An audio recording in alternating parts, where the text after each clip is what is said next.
Hey guys, Eric here, and in today's guest video we'll be taking a look at the Superman vs. Batman diorama by Sideshow Collectibles. So let's check it out and see what's inside the box. Okay, so first up we have the base. Now this is the exclusive version. It was limited to 1,000 pieces. I have number 124 out of 1,000.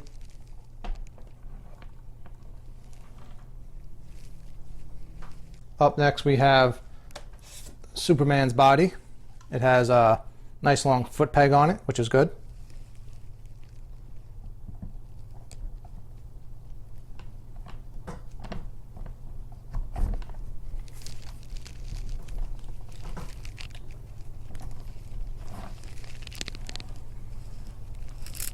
We have Superman's two hands. He has a closed fist, which goes on his right arm, and the open hand, which is his left arm.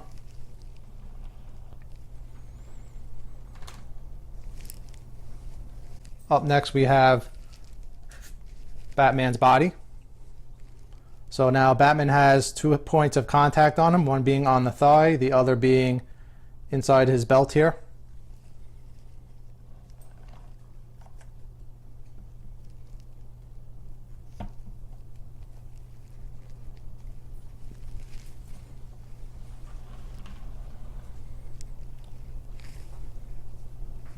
Next we'll put on Superman's portrait and Superman's cape. So now the cape is going to tuck right underneath the portrait area in the front.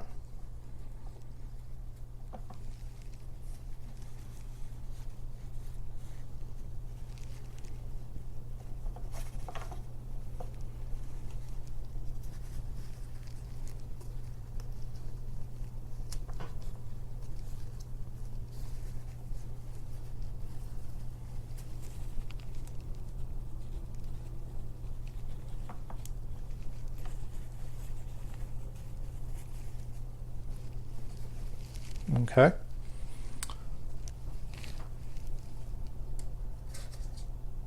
Next we have Batman's hand holding the Batarang, which goes on his right arm.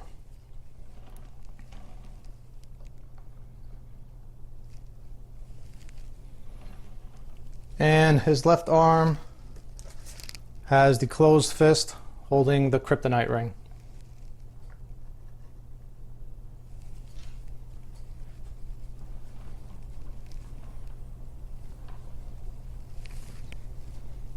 Next we'll put on Batman's portrait and Batman's cape, which is the same thing. It's the cape tucks underneath the portrait area.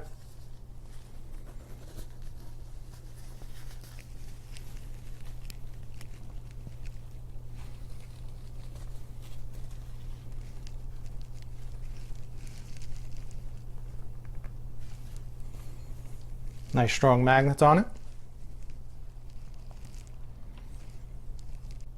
Okay, so there they are all assembled. Before we take a closer look, let's do a quick back history into the two characters. So they're obviously both superheroes. They're both on the same team. So exactly why is Batman fighting Superman? Throughout the comics, movies, animated TV shows, there's been many times where Batman has fought Superman.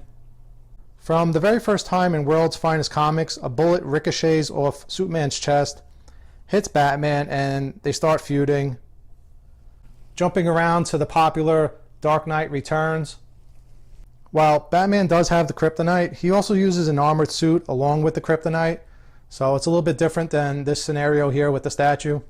There's dozens of other comics out there, each with different reasons why the two fight each other. Most recently, the Justice League New 52 origin story, where they both meet each other for the first time. Batman doesn't know who Superman is. Superman doesn't know who Batman is, and they both think each other is the bad guy, and they both go after each other, and causes a fight. But this statue right here, based on the design, you have Superman with his classic red underwear, Batman with the gray suit. You have Batman holding the kryptonite ring in his fist. This right here reminds me of the Batman storyline Hush. Superman is under mind control and Batman must come in and stop him. When I look at the statue, I think of that storyline, and it's a great representation of the two of them fighting. So, with the possible inspiration of this being from Hush, minus the Fortress of Solitude crystal base, of course, let's get in and take a closer look. So, you have Superman standing on a Fortress of Solitude base. Now, I see a lot of times bases looking plain and flat, but Sideshow really did a good job on this. The base has great shading and highlights.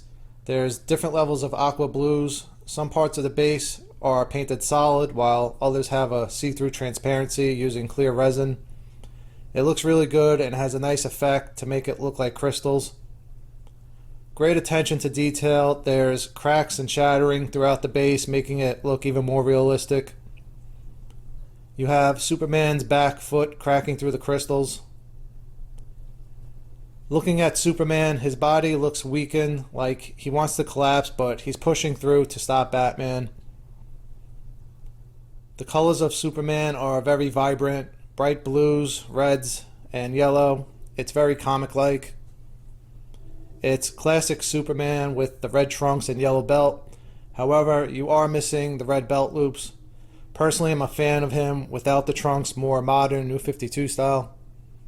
The shading on Superman looks really good with different shades of blues. The blue is a matte finish.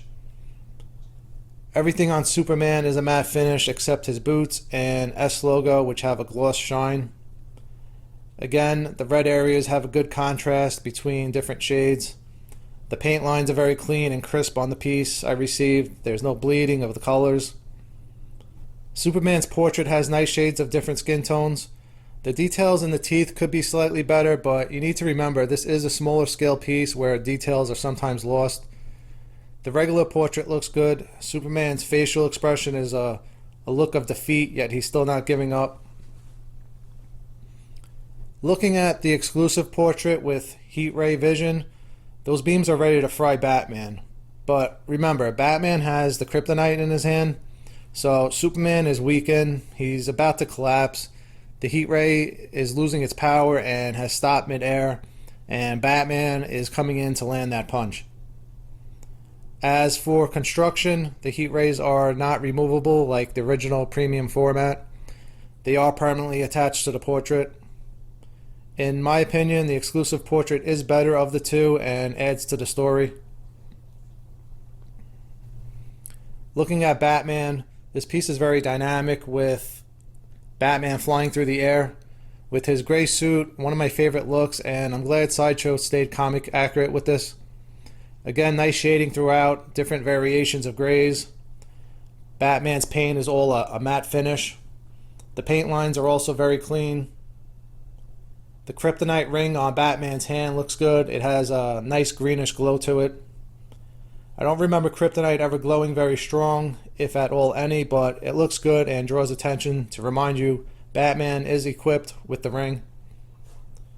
Looking at his portrait, just like Superman, the skin tones look very good, not too dark or too light. One minor complaint would be the white of his eyes. They're a little hard to see, mainly because he's squinting, but I think they could have went and added a little more white without losing his expression. The utility belt has a nice variation of different pouches and compartments. Batman attaches to Superman in two different places. His thigh keys into Superman's rib cage, and his utility belt has a hole which attaches to a peg on Superman's arm. The connection looks good. No signs of a gap or seam or any indication that they're keyed into each other. The capes on both superheroes are fabric, and the capes are posable with strong wires. You can have Batman's cape standing straight up to get that look that he's falling down on Superman. Batman's cape is a fake leather material, while Superman's cape feels like a cotton material. I'm normally a fan of sculpted capes, and I think they could have gotten away with sculpted capes on this piece without any engineering issues, but surprisingly I like the capes. They don't feel cheap and they have a good flow. I had low expectations for the statue being its smaller scale, details and paint can sometimes lack. But I'm surprisingly happy with the way this turned out. It's a great sculpt and has amazing presence to it. Very similar to the Batman vs. Bane diorama with the pose, but in my opinion, a lot better. Alright, so let's do some quick measurements. The cape is posable, so you can go as high as you want with that, but the next tallest point is going to be up to the kryptonite ring, so that's going to be about 24 inches up to the ring. If you do have the cape going up into the air, I'm at 31 inches right now to the tip of the cape. Going across, they're going to be about 15 inches. And then your depth is going to be from the back crystal where his foot is to this front crystal sticking out, which is roughly 14 inches. So they should be able to fit in a Besta no problem. Or at least, you know, close to it. Overall, it's an amazing statue. It's an epic diorama. I highly recommend you picking it up if you're a fan of their history together. You know, through the good and through the bad. In the end, they're both still good friends.